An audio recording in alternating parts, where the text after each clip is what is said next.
I don't know if any of you have been to lightning talk sessions before, but speed is of the essence.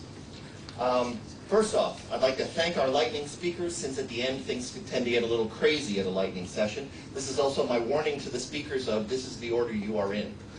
Okay. The only rule in lightning talks is 5 minutes. At the end of 5 minutes, we will all applaud very loudly, and the speaker will be done. Okay? And we actually have signals for them, cards that we will hold up to let them know, and when the dreaded white 0 card is held up, they are done, and we should all then applaud very loudly. Okay?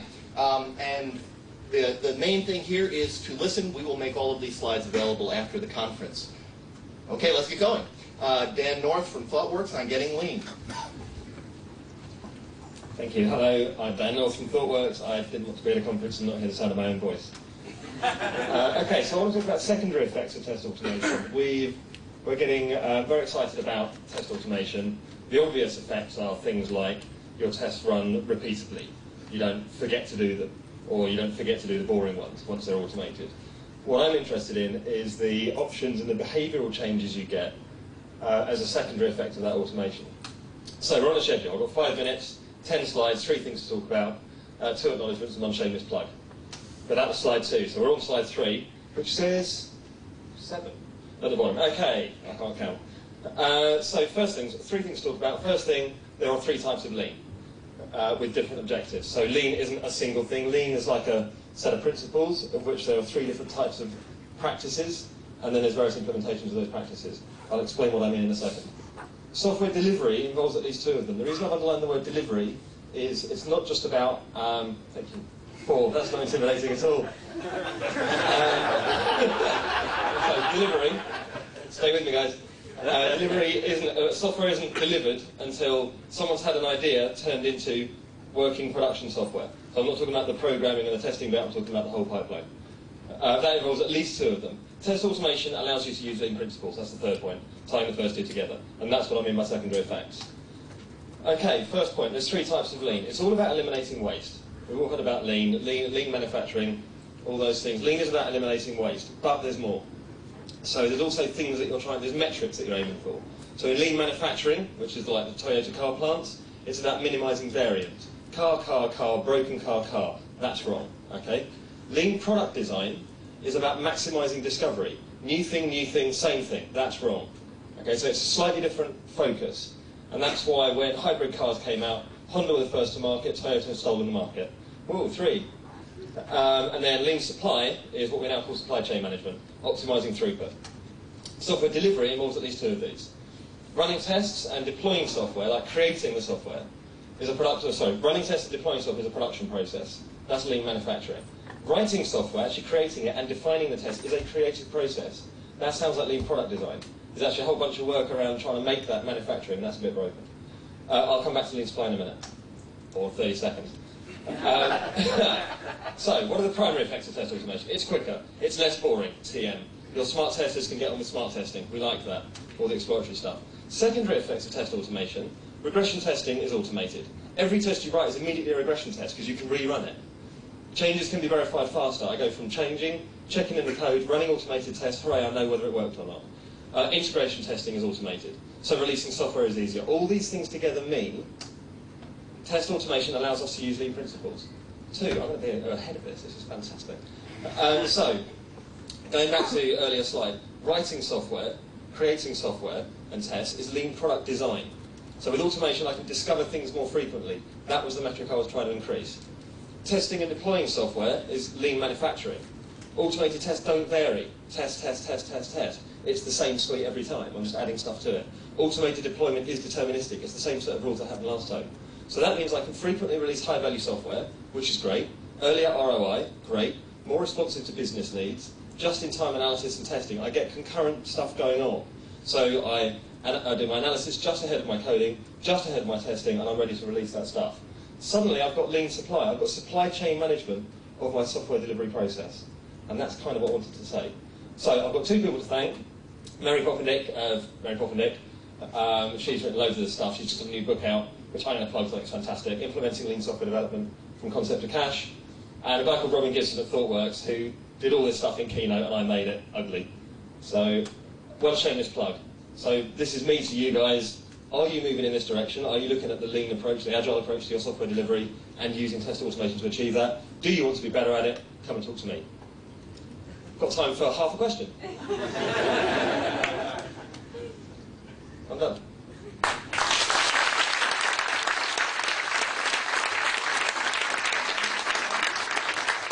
Okay, fabulous. Just as with most lean deliveries, it came in ahead of schedule. Okay, so now we have the JMOC twins, Steve Freeman and Matt Pryce, who will be doing JMOC 1 and 2, and they actually have a schedule of JMOC 1 done by 5 minutes, right? Okay, great, thank you. Okay. JMOC. So one of the things, the point about mock object testing is that we think that the most important, the thing that's interesting about the way objects talk to each other is the messages they pass, rather than the state that results from that. Objects get services from their neighbours. What's interesting is what they need from the neighbours and how they talk to them. So what we've got here, I haven't got any pointers. So what we've got here is that the example we're going to use is like an option site, and we've got a sniper which gets told about new bids and decides whether to raise another bid. Here's our test. It calls the bid accepted method on the sniper, and the sniper may bid on the lot, and things may fail, and it can tell the listener. But what's interesting is, or what's relevant, is that these are interfaces. This is all we care about from the point of view of the sniper. And in the test, we use mock implementations of the lot, the listener. And we use the whole point about test-driven is to drive out these relationships and to discover the objects and the interfaces that we haven't seen yet. So here's some code. Maybe I'll walk on this side. This is what JMOC looks like in practice. And here's our option sniper. And we pass in all the bits, all the neighbouring objects that we think are relevant. Either in the constructor, we do a lot of sort of constructor injection, or through the actual call. And there's a little bit of noise left over, like we've still got this .proxy thing, but in practice, we create our mocks up here, pass them in, and then what we do is we specify what we think is important about the way the sniper is going to talk to the lot. So we say that, in this case, the lot expects once that it's going to call the method bid with something that's equal to this value. And we can do other things. We can say, we have a whole bunch of extra conditions. We can say maybe it's the same object. We can say sometimes when the method is called, it will do something. It will throw an exception or return a value. And sometimes the interactions aren't important for the test. They're not relevant, but we need them to get through. So we have a stubs clause as well. I'll cover everything. And this is the notion again that we saw in Tom and the language talk yesterday, is this notion of building up an embedded language in Java, which is where we put a lot of time onto this over the years. Good, I think it's going to make it. Right, so here's an example. And one of the things we're very, very keen on is we've got this fantastic IDE, so let's use it. And we use sort of like chained interfaces, so that when you actually do the completion thing, you get just the bit that's relevant. And as you work your way through, it's like a workflow in the type system. And that's worked out quite nicely. So a lot of argument to get that stable. The other thing we put a lot of effort into was the error reporting. It's very important to get good error reporting, especially as if you don't do that, it's very hard to tell what actually happened or what went wrong. So here's an example of a failure, and it tells you that what you actually did was call lot.bid with this value. But what you expected was to call once bid with something like that. And what you get is the list of things that you could possibly have that were allowed in this test. The other thing that's really nice about unit testing with mock objects when you get a failure is that you get the stack trace, because the error usually happens at the time that you make the bad call. which is really nice because you can trap it in the debugger, have a poke around, see what's going on in the environment. And I'm ahead.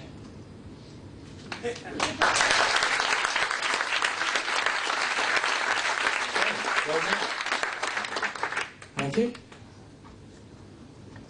Right, so JMOC 1 has been around for a couple of years, and I know that there are people here who are using it in practice and in production. So recently we've been writing JMOC 2, and we checked the first version in on Wednesday, just before the conference, and we thought we'd show users of it what they can expect, and hopefully encourage them to play with it and give us feedback before we make it a 1.0 release. The main differences are that it's all Java 5. You don't have to extend any particular test case. The JMOC library is now independent of any test framework. Instead of having a mock object test case, you now create a mockery. So you start your test by making a mockery. I can't take that joke as my own. That was Ivan Moore's joke, but I've stolen it. And the mockery represents the context in which the object under test exists. Its neighborhood, the objects around it that it's going to communicate with and that you want to check.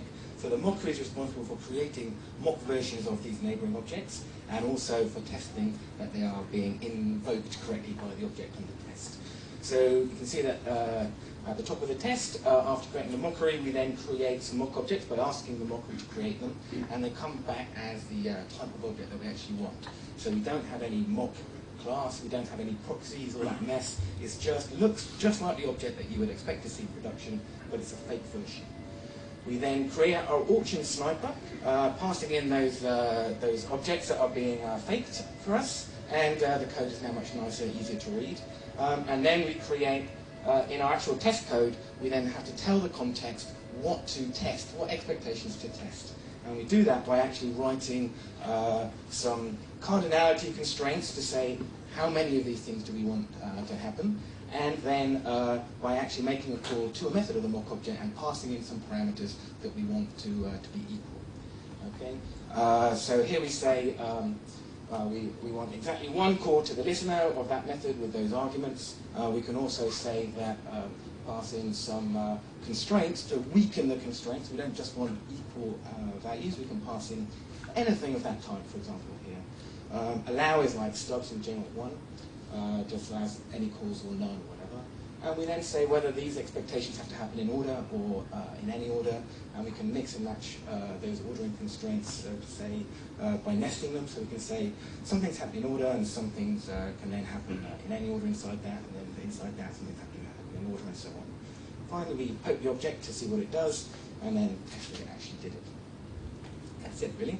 There's a lot of hideous hackery with Java. You can see that to make Java be even remotely readable, we've had to do weird double brace hacks and crazy Java 5 templatey things and stuff like that. But luckily it's all hidden and you can just make nice readable tests. So the advantage is that we get auto-completion in the IDE, no longer have to type strings to say what methods we want to expect. We can create methods in the IDE with quick fix from within the tests, and they'll just get added into the interface that we're mocking. Very handy. And we can refactor, so it's now refactoring safe like EasyMock. Unlike EasyMock, it's a specification style of writing your test rather than replay or record and replay. And we find that very useful because it changes the way you think about writing the test. You're not just recording something, replaying and checking it's exactly the same. It encourages you to think carefully about what is important about the interactions in between the objects in this particular test case. And that's it. It's currently being put into CVS in the JMOC 2 module, and the CVS addresses are all on the JMOC.org website.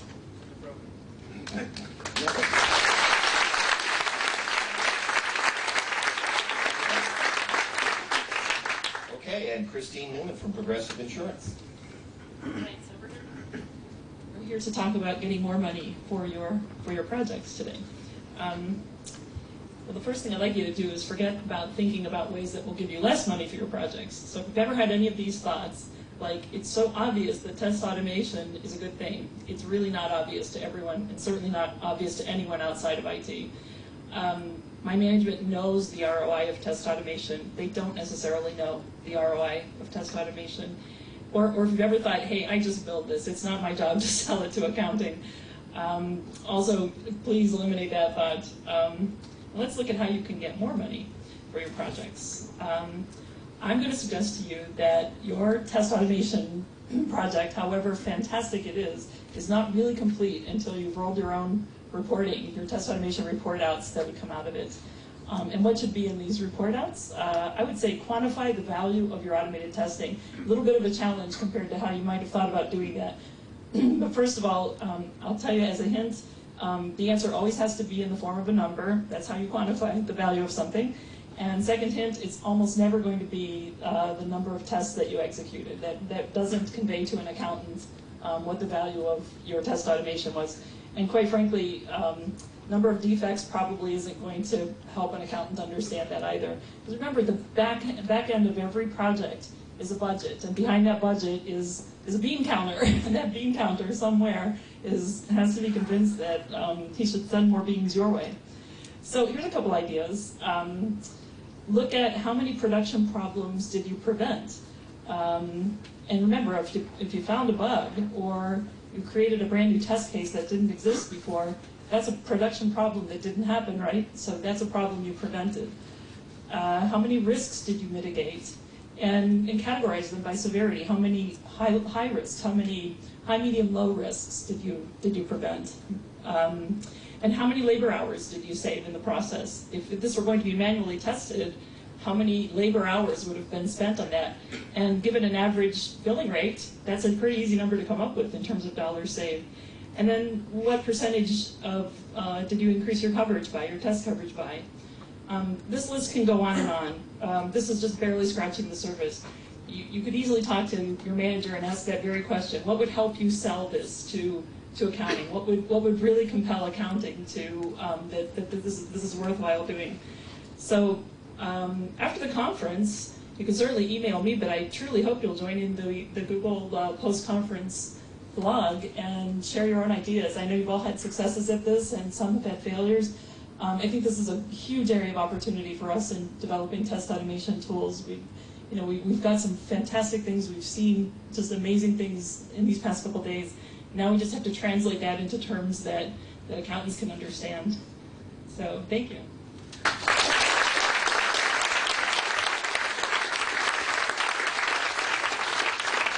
Okay, Andrin, with the man who has really taught me what PowerPoint is about.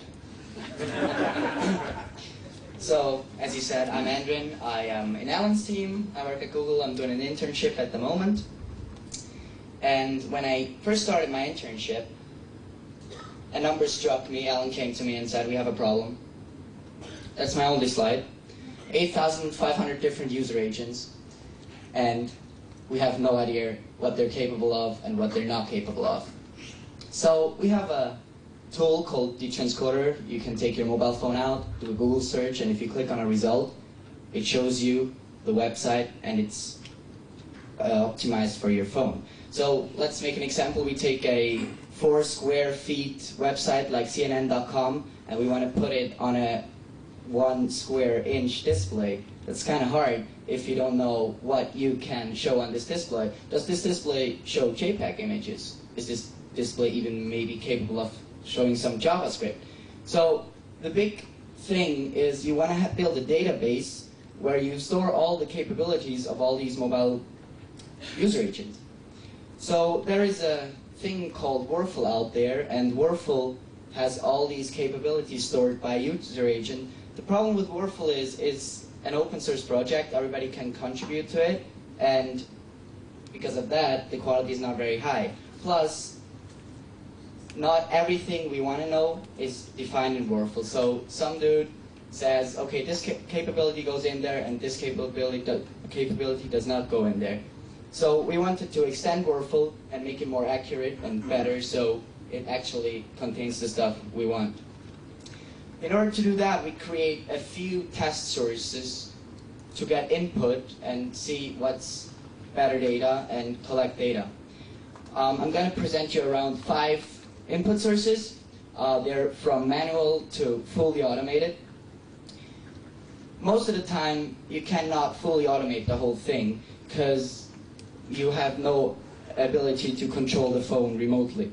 So what you do is you want to write a framework which is really easy to extend with new test cases, and the framework should be really simple. So you want to do a website and you just want to have questions on it answered with yes and no. So for example, can you see the screen circle? Yes, no. If the user answers yes, I know he supports JPEG. The problem with that is you want to have that in all available markups. So in WML, HTML, XHTML, CHTML, you name them. So you want to have an output wrapper that automatically detects what the phone can show, which markups, and print everything out in that abstraction layer. Plus you have different languages, so you really, really want to do that. Once you've done that, you also want to take care of automatically store everything, so you don't have like somebody saying, go to this website and give me feedback by email because collecting that's crap. So this is one way of gathering data. It's not very automated, so I'm going to continue. Once you have some data, and then you can apply some heuristics to your database. For example, we have a cutting-edge phone with a huge screen is able of showing cutting-edge video formats, and in the database it says it's not capable of showing JPEG. That's just not really, can't be true. So you want to go and check if it really doesn't do that and fix that. Then what you also can do is, of course, you can use third-party input like UA profiles from vendors, but they usually don't cover all you want, but you can make automatically a crawler that crawls through the web and uses that as an input source. One of the most, or the coolest way to do that is actually, you can find a lot of things out by analyzing your log files. For example, you have no idea if your user agent supports HTTPS. So what you want to do is, you look in your log files, if you find a log entry that says, this user agent was on this HTTPS website and then navigated on HTTPS websites. So you know it supports HTTPS. Or let's say this form only can be submitted via JavaScript, and if you see a user agent in your log files actually submitting stuff via this form, you know the user agent supports some JavaScript. And you can fully automate that. If you find a path through your websites, you just constantly analyze your log files, and you're all set. Then if you have all this input, you want to have a really cool tool that shows you the difference between your current database and all your input, and then by easy clicking it and applying your stuff there, you're all set, and that's how you do it.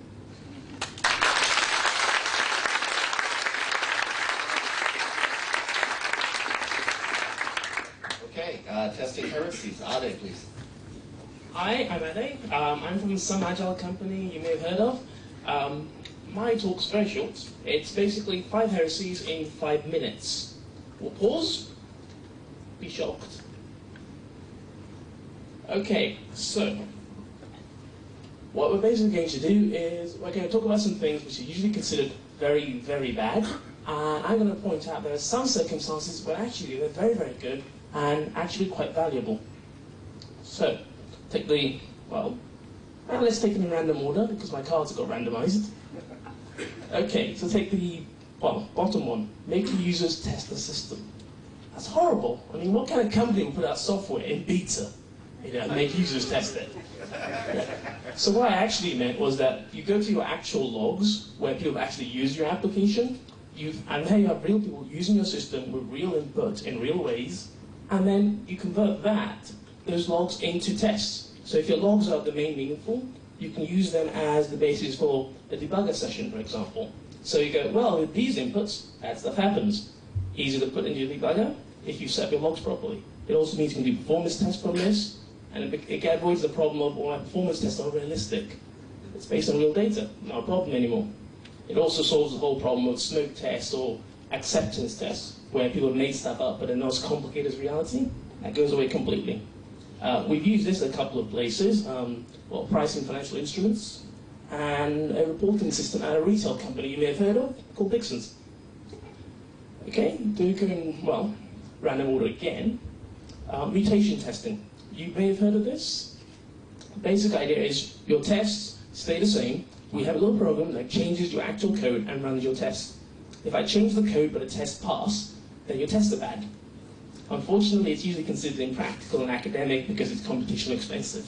However, if you target the usage at the parts of your system that are high risk or are about to be refactored or bug prone, well actually, mutation testing works, it's practical, it's easy. We tend to either use Ivan Moore's Jester tool, or, more likely, we use manual mutation testing, because it's quick, it's easy, it's cheap. Continuing on in completely random order. Mass reproduction. You'd have to be insane to do that. However, if you're doing a new release, how do you know it works in production? Well, we have this other system, it's sort of like production, but maybe, maybe not. However, if you were to use an actual test that runs in production, on production hardware with production systems, you know it works. If you're doing banking, for example, and your integration is with another bank, they're not going to give you a fake bank to test it with. However, if you set up a test portfolio, for example, that both you and the other bank knows is not real, there's no money here, that problem goes away. One more, test other people's code. Now that's like the first thing they teach you at TW University. Don't test other people's code, it's pointless. However, if you have a vendor that provides you with something like an RSS parser or a messaging system or a database, and they upgrade, they have a new version, they've broken stuff you depend on, if you don't have tests that ensure that it works, well, you're screwed, or worse, you're afraid to upgrade. And last but not least, static analysis works in the real world. Again, it's another obscure academic technique where you have something that runs over your code and tries to find problems. Again, people usually say, well, it gives you too many false positives, it doesn't work. However, nowadays it does. You can download things like Find Bugs or PyChecker, or the next version of IntelliJ will have a static analysis server inside it. And the point is, they find the kind of bugs that testing doesn't find. They find the kind of bugs that people don't find because they don't know they're bugs, like where you leak resources, and you people have to review code for hours on end. Or you run a tool over it and it says here, here, and here. And after it's told you there's a bug there, it becomes really obvious. The other thing that it can do is point out broken idioms. If you have a broken library, you upgrade, problem fixed. If you have a broken language idiom, you wait for everybody to find out about it. And not everybody who built the library to find out about it. So the classic one being, if you open the file in Java and print out every line, I guarantee that 99% of the people in this room, if they did that, will do it wrong. It's a broken idiom and we all do it the same way. Static analysis means somebody wants to find that broken idiom once, write a static analysis tool for it, problem solved. Well, except for the bit where you have to go through all your code and fix all the things that's told you're broken. And these are 5 heresies in 5 minutes.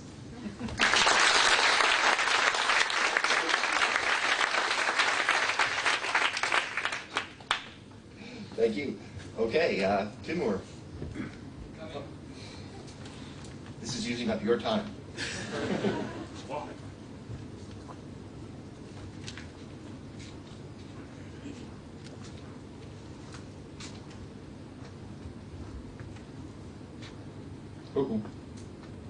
Hi, I'm Timur. I'm from Yandex, biggest Russian search engine.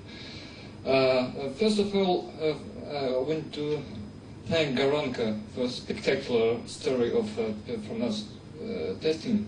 We do absolutely the same, except maybe cute graphs and presentation layer and so on and so on. But recently we discovered an unexpected problem with that. Let me show. We was about to launch a new feature of our Moscow map. Show the traffic jams over the map. Sorry.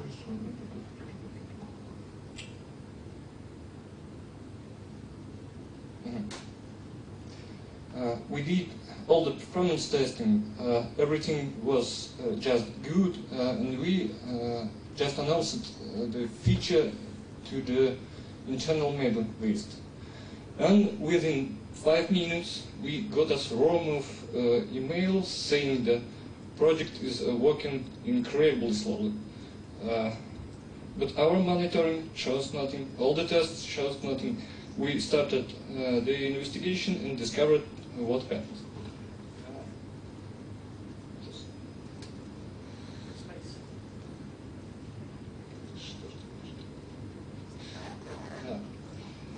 That page was containing loads of JavaScript calculation, so time needed for rendering the page in the browser was enormous.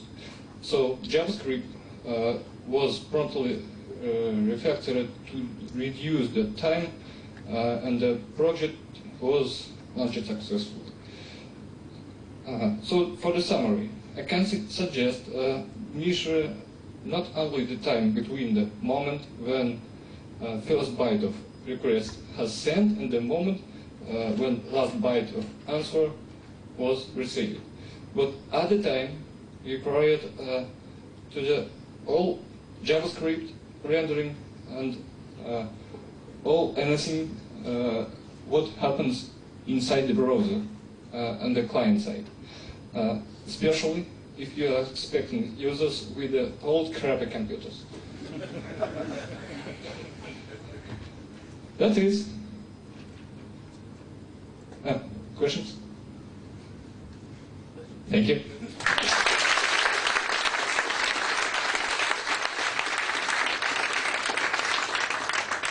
Okay, James Richardson on automated testing. Why bother? Hi there. My name is James Richardson. My talk is somewhat similar to Christine's. Basically, all this testing is great. It's really fun, all the rest of it. However, in the real world, IT methodologies and technologies, when applied to a business space, need to generate a positive P&L benefit, i.e., like, cool IT's not cool unless it produces numbers on the bottom line. So we know for sure at the moment that loads and loads of software projects don't do their testing properly. You know, we see huge software implosions in the media, and countless others go unreported. So if this automated approach is actually any good, then it should be possible to define a quantitative, convincing argument for its use, right? So otherwise, everybody here is just messing about with nerdy computer fun. So I guess you lot are probably the best people to ask, as you know, have a lot of experience with these tools. So I guess basically my question to you, don't necessarily expect it to be answered right away, is how then to sell automated testing to our peers, to management, to boards, to other companies, to improve the development community, you know, generally. Any ideas? Please send me an email.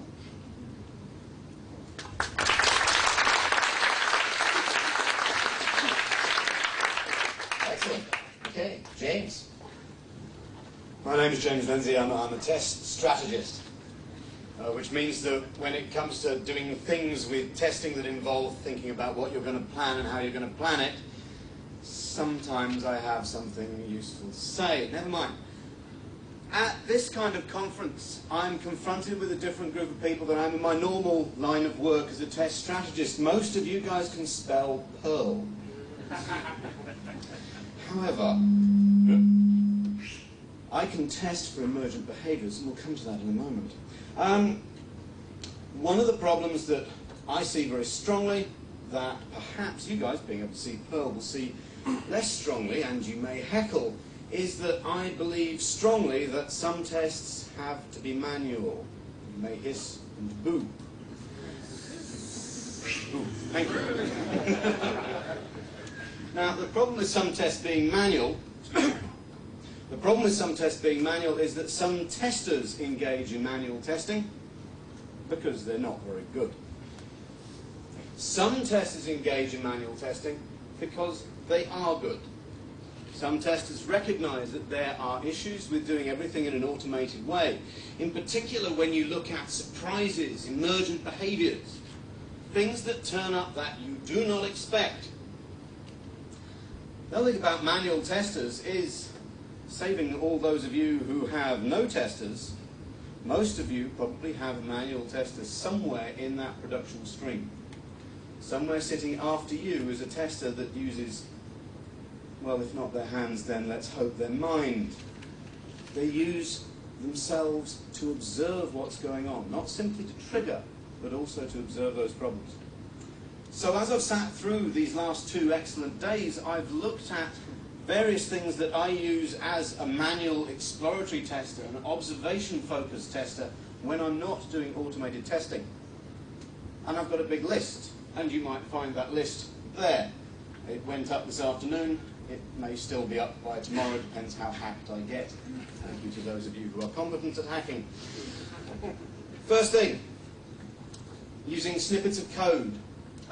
As a general rule, testers should be able to code. If your manual testers can't code, please teach them to code. It'll help. Using snippets of automated code can help hugely. Replaying tiny bits of automation within a test that may be manual can not only speed things up and reduce finger trouble, it can also help you observe things otherwise you wouldn't have been able to observe, because you're going faster, because you're going more accurate. It's a tremendously useful technique. Tiny snippets of automation. I say tiny. You may wrap up 10 minutes worth of typing in a tiny snippet of automation, but it can really help. Second thing, get your testers used to using Unix or other or other tools that have pipes and comparisons. Get them using these things. How else are they going to compare the dumps of 2 gigabyte databases? One database, another database, very large printout, very bored tester. Finally, we've heard a little bit about this today, but not perhaps in the way that I would use it. Virtual machines have been a coming technology for maybe the last 5 or 6 years. I use virtual machines to hand over bugs to my coders so that they can't say to me, doesn't work on my machine. I give them ones where it does work on their machine, because I give them the machine. If I run a bunch of tests and I know that occasionally it fails, I might save a set of those. I might see which one fails. I might go back to my saved set. I might hand it over to my coders and say, see, it's about to fail on your machine. Happy tester, happy customer. Sorry to the coders. So, ultimately, yes, life is too short for manual testing, but you have manual testers out there. Their lives are just as short as yours. Please help.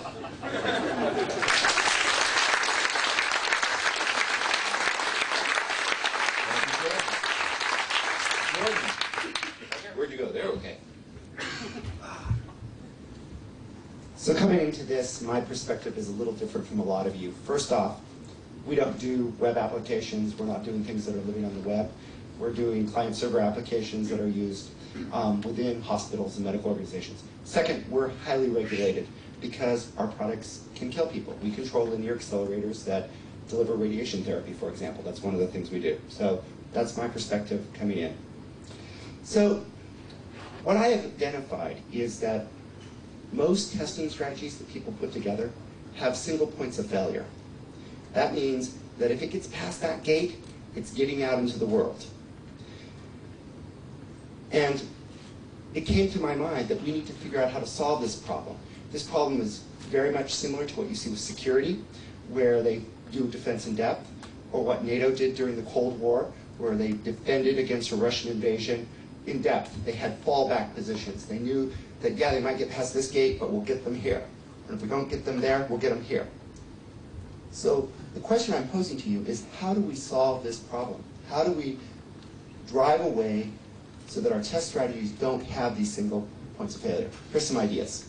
First is really need to start integration and coordination across all testing levels. I think we tend to view our testing levels as discrete, and they're not hooking up to each other. We don't have, as they would say in the military, overlapping fields of fire. And we need to look at that. So when you look at your unit, how does that connect into integration? How does integration connect into system? How does unit connect into system? How do they work together? How do they coordinate their activities to make sure that things are happening? Another area I think that we're really missing out on is in the wild. Yeah, we have Windows error reporting, things crash, and go boom. but there's so much more that we could do there in terms of collecting data on what's going on and with the states of the system, with non-crashing events, and picking that up, and making it possible for our users to report meaningful bugs, because instead of asking them what computer they're on, we just figured it out and put that in the bug report. The other thing is integration of our tool set. Manufacturing has done some incredible things with quality because of what are called ERP, or Enterprise Resource Planning Systems, the kind of stuff that SAP does. We don't have these systems that work together, that are connected together, so that we can see how it all goes from defect, feature tracking, all the way to how we're managing the project. Again, discrete islands that aren't talking to each other. We need to look at how to make those work together. I think service-oriented architectures hold a lot of promise for that, but we need to start figuring out what are those services, what are the communication channels that we're going to put in. Finally, a bonus for you guys, a UI automation tool which actually works. I discovered this tool, it's called TestQuest. It is a very interesting tool. Its features are, it's non-intrusive, cross-platform, cross-device. You can use it on a Palm Pilot as well as on a Windows machine, on a Mac, a Linux box. Localized testing will be supported, so you can run the same test, French, German, etc. It's easy to maintain. When I was at Adobe Systems, we had this implemented to do automated build tests for Photoshop, 3 versions of Photoshop, 2 platforms, 7 languages, every day. The build depot sealed up at midnight. We had to have the builds ready to go at 8 a.m. for the testers. And we did it, and at the end, it was taking half an hour a day of a person's time to make it work. Fantastic tool. Check it out. Talk to me about it. Thank you very much.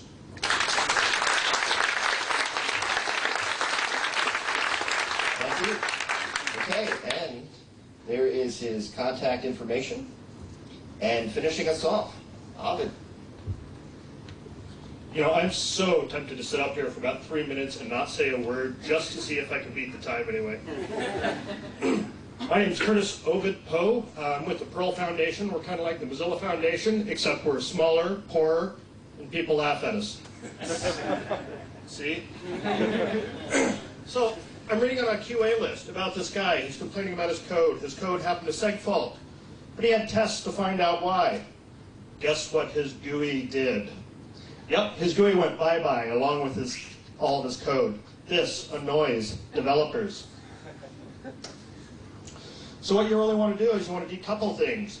If you have something which is generating test output, whatever's gathering that output and aggregating it needs to not be integrated too tightly. So you don't want an API, you want a protocol. So if that stream of data gets cut off, you don't want to have your GUI or whatever you have summarizing this results dying on you. So what sort of requirements do we want out of this? I want it to be human readable. I'm sorry, there's a lot of things which aren't human readable. You've got to look at the test output sometimes. But it's also got to be machine readable, and sometimes that's a little bit tough. What about XML? Some people say Perl's write only. It ain't got nothing on XML, kids. I mean, in fact, I'm not even sure it's write only, because if I had a pound for every broken XML writer out there, or parser for that matter, so I'm going to talk about TAP, the Test Anything Protocol, and I mean anything. TAP isn't language specific. It's not tied into a particular tool or platform or anything like that. Whatever language you want to write TAP in, whatever language you want to parse TAP in, it just works. Now, if you look at that, that's kind of human readable. You may not know what all this test output means, but you can pretty much figure it out. I got the results of my test. I got a test number. I got an optional test description. I have directives here, like this is a to-do test. We got skip tests available right here. We have test diagnostics. Got XML, expected happiness.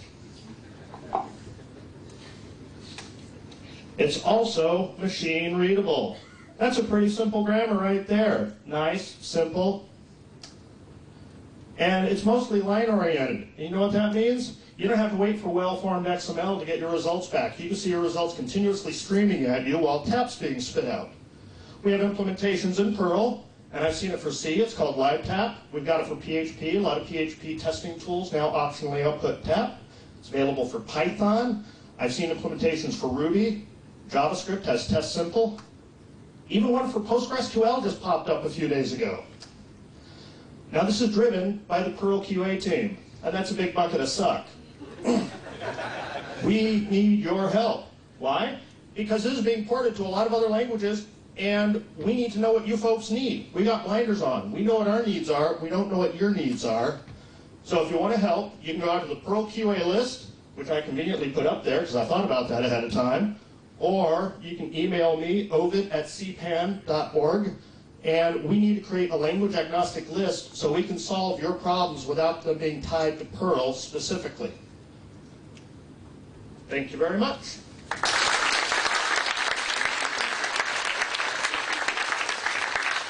Okay, that was impressive. By my calculation, you could have done another 20 slides. Okay, that is the end of the lightning talks. Thank you very much. Thank you to the speakers.